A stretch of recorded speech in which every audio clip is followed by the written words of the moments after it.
Hi, everyone. I realize that I haven't done an episode of this vlog since February 14th, and this is supposed to be a weekly project. It's really not surprising though, because the last couple weeks have been complete chaos. It was my birthday, work exploded a bit, and I was walking that fine line that just one more project will put you into the burnout mode, and I was pretty much there. But the biggest thing that happened was a show that fell apart. So I decided to make my own.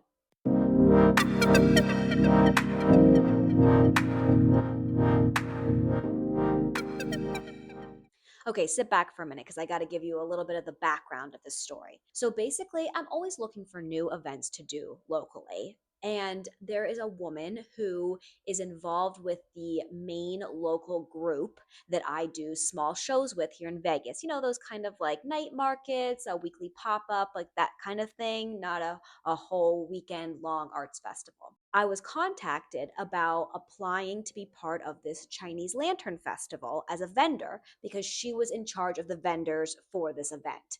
There's one of these in Philly where I used to live, and it has always been a really fun time. So beautiful, super cool, and I was definitely into doing it.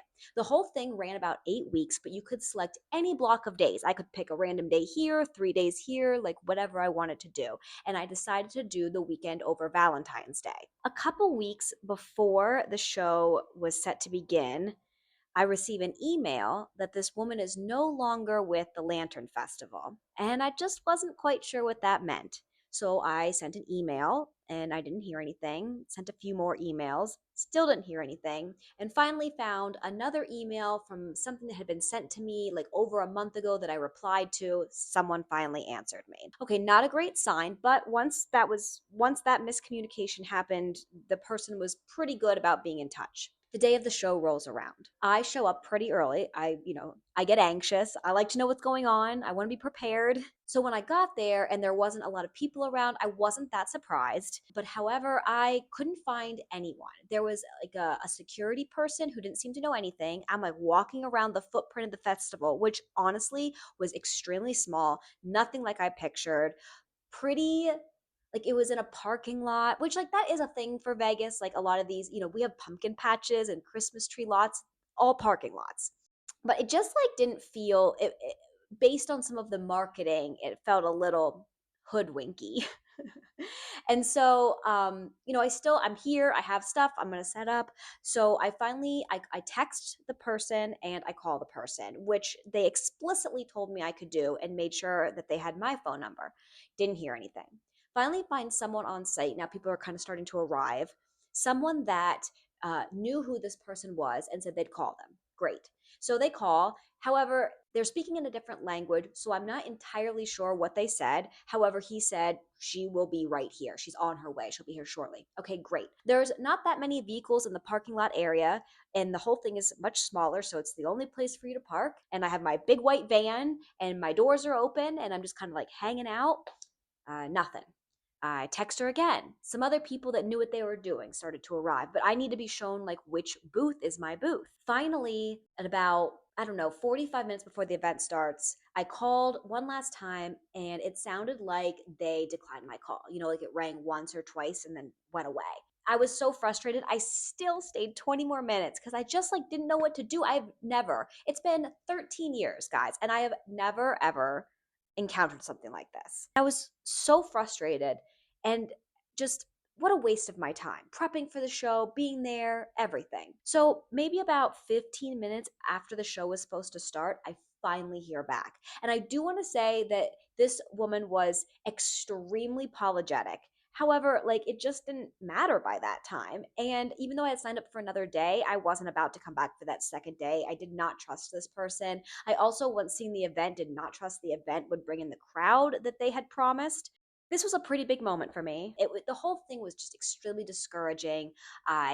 Felt very, out of money coming back from the gem show and not really working very much the past 2 months. I realized that I needed to take control. What do I need to do? I need to sell some jewelry kind of all at once. I need an event. I need an event that is about to happen right now. So I decided I was going to make my own, a virtual show.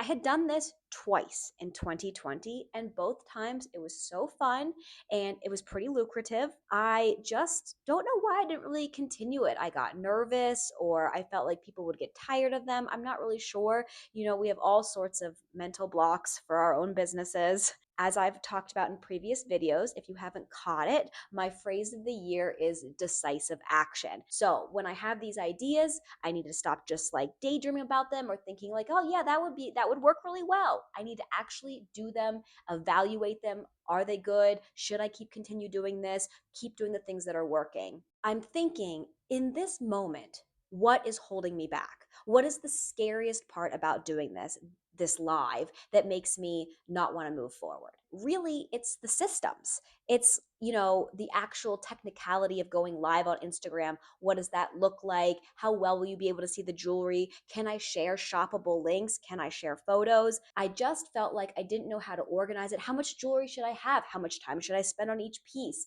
These are the kind of questions that in previous years would have really tripped me up. But because this year's mantra is decisive action, I knew I just had to tackle these questions. So I basically just watched a lot of YouTube videos on how all the different platforms lives worked. And I decided to go with Instagram. I'm on there the most. I'm the most comfortable with it.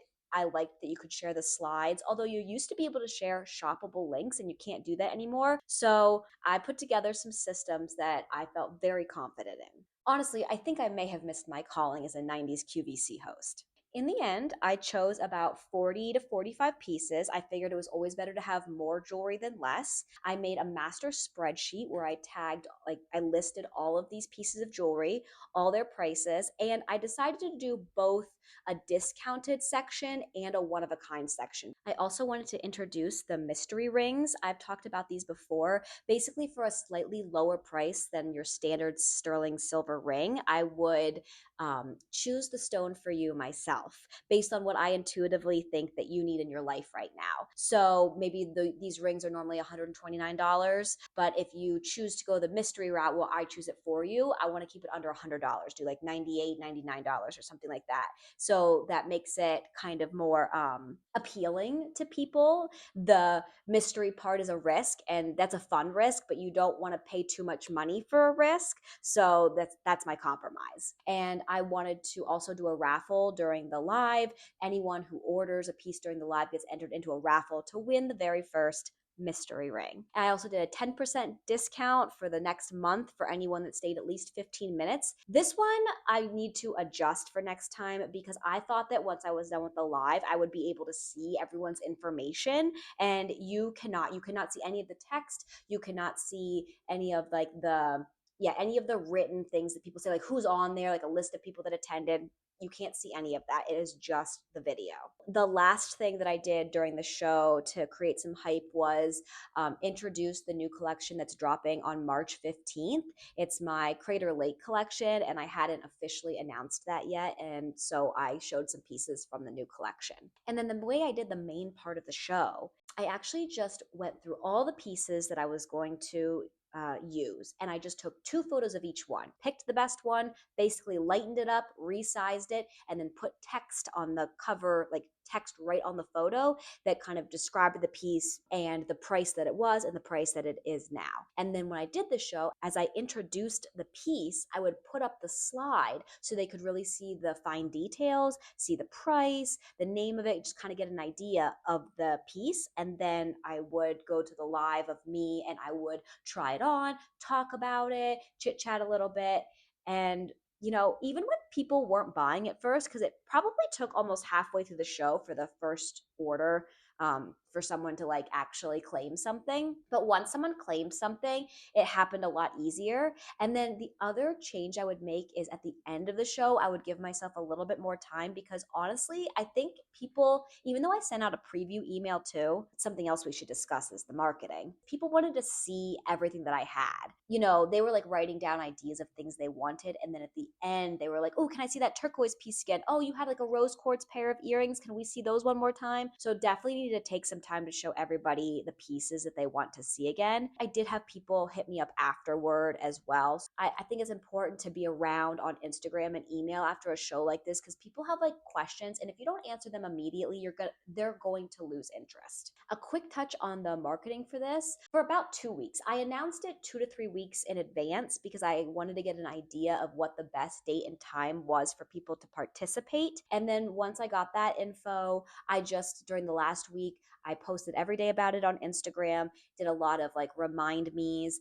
You can schedule the lives on Instagram so that people can click on it and be reminded. I also sent out like an email the week before talking about it, the night before with the preview pieces, and then directly when I went live. At the most, there were about 18 people on the live, and I would say it hovered between 13 and 15 people. I still haven't come up with a final count of how much I made because some orders are still coming in. People are still swapping out some things, but it looks like I made about $1,500, give or take. And I'm super excited about that. So I feel like it was a success. So yeah, all that was going on. Plus I designed the entire Crater Lake collection, gotten in more custom orders than I've ever had at one time, which it's like a little overwhelming, but also exactly what I want. So I'm really trying to embrace it. I also filmed a different type of YouTube content for the first time. I filmed the tutorial, and that is doing very well, I am pleased to say. I have had times like this before where losing out on something that felt very heavy ended up becoming a really positive, sometimes even business changing moment. So this week, my collection is out to the photographer. I have a handle on the custom orders. The Sip and Shop, that's what I called it. The Sip and Shop show is behind me. I just have to ship out the orders, which are already created. They're just waiting for me. I'm going to spend a lot of this week working on those customs and refreshing all the different collections that I bring to the in-person shows because I have my first in-person show of the year, Litchfield Park Art and Wine Festival. This is usually a smaller show for me that I bundle with the Tempe Arts Festival. But I never was pulled off the wait list this year for Tempe. I've done this show multiple times. I'm waitlisted every time, but I've always been pulled off. Suddenly, I wasn't pulled off for the holiday show, and I haven't been pulled off yet for the March show. Okay, well, I will see you next week with a report on how the Litchfield show went. If you like these videos, I'm a very erratic poster, so I highly suggest you subscribe and hit the bell icon for notifications.